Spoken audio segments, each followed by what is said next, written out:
It would be my hope that we could do something really nice, really good, where they wouldn't want to return. Why would they want to return? The place has been hell. It's been one of the meanest, toughest places on earth. You take certain areas and you build really good quality housing, like a beautiful town, like someplace where they can live and not die. Because Gaza is a guarantee that they're going to end up dying. The same thing's going to happen again.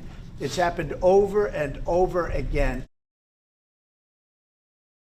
The U.S. will take over the Gaza Strip. A day after that shocking statement, Israeli Prime Minister Benjamin Netanyahu's U.S. trip continues. Today, he's scheduled to meet with Defense Secretary Pete Hegseth. President Donald Trump says he isn't ruling out sending U.S. troops to secure American ownership of Gaza. We'll own it and be responsible for dismantling all of the dangerous unexploded bombs and other weapons on the site, level the site and get rid of the destroyed buildings, level it out, create an economic development. Netanyahu says he's discussing Trump's plan. He says his aim is to eradicate Hamas and make Gaza secure for Israel. Your willingness to think outside the box with fresh ideas will help us achieve all these goals. As far as the Israelis are concerned, and specifically Netanyahu and his right-wing coalition, they just won the lottery. More than 1 million Palestinians call Gaza home, and many plan to stay. But Trump suggests they leave and go to neighboring countries. It's a non-starter for the Egyptians. It's a non-starter for the Jordanians. It deals and undermines their own national security. Saudi Arabia is reaffirming its commitment to a Palestinian state. It says it won't normalize relations with Israel without one. I feel that the Trump administration is going to come up against tough realities in the Middle East. I'm Amy Kiley reporting. To follow up on what you were saying about the Gazans leaving Gaza, going to other countries, one, where exactly are you suggesting that they should go? And two, are you saying they should return after it's rebuilt? And if not, who do you envision living there? I envision a world, people living there, the world's people. I think you'll make that into an international, unbelievable place. I think the potential in the Gaza Strip is unbelievable. And I think the entire world, representatives from all over the world will be there, and they'll live there. Palestinians also. Palestinians will live there. Many people will live there. But they've tried the other, and they've tried it for decades and decades and decades. It's not going to work. It didn't work. It will never work. And you have to learn from history. History has, you just can't let it keep repeating itself. We have an opportunity to do something that could be phenomenal. And I don't want to be cute. I don't want to be a wise guy, but the Riviera of the Middle East, this could be something that could be so bad. This could be so magnificent. But more importantly than that is the people that have been absolutely destroyed that live there now can live in peace in a much better situation, because they're living in hell. And those people will now be able to live in peace. We'll make sure that it's done world class. It'll be wonderful for the people. Palestinians mostly we're talking about. And I have a feeling that despite them saying no, I have a feeling that the king in Jordan and that the general president, but that the general in Egypt will open their hearts and will give us the kind of land that we need to get this done. And people can live in harmony and in peace. Newly enacted tariffs are set to begin on imported goods from big U.S. trade partners and competitors. A 25% tariff for goods from Mexico and Canada, along with a 10% tariff for China. Professor Ernie Goss of Creighton University believes the new penalties are part of a bargaining chip. And the threat is to encourage onshoring and encourage companies to move back from China, to move back from Mexico, move back from Canada into the U.S. But thus far, they've not been successful. The Trump administration say the tariffs are in place to stop the spread of fentanyl and add pressure to Canada and Mexico to limit illegal immigration into the United States.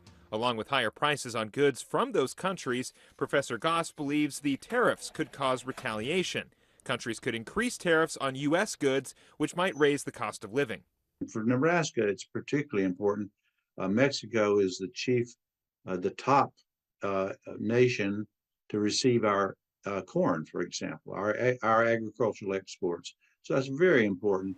If we see a barriers to that trade with Mexico, that would spill right back into the Nebraska economy and even spill over, of course, into the Omaha economy. While the full extent of the tariffs is not yet known, that spillover might already be in effect. Sarah Carino, manager of Salinas Market near Midtown, says some imported goods are getting expensive. Avocados prices went up already.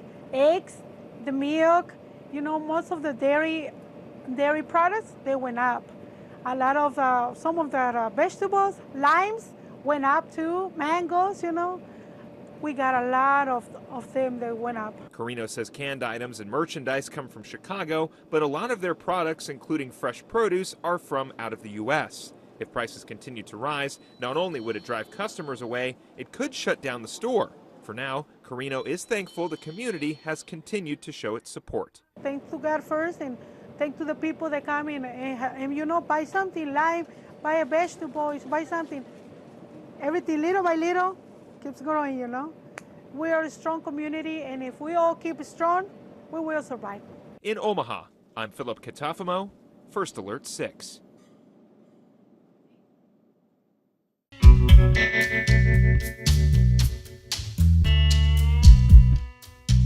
Now, lest you think that pronouns and Panama were the twin forces shackling America to a prison of national decay, there are also more powerful forces at play in this dangerous world.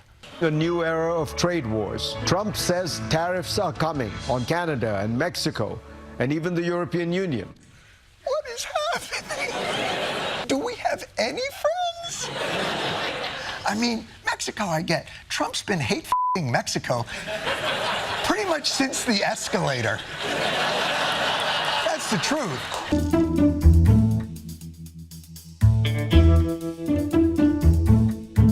We're picking a fight with our most reliable and pleasant friend. I guess that's Trump tough. You know what I mean? You gotta walk into the prison yard. Walk right up to the one guy who really doesn't seem to be a problem at all.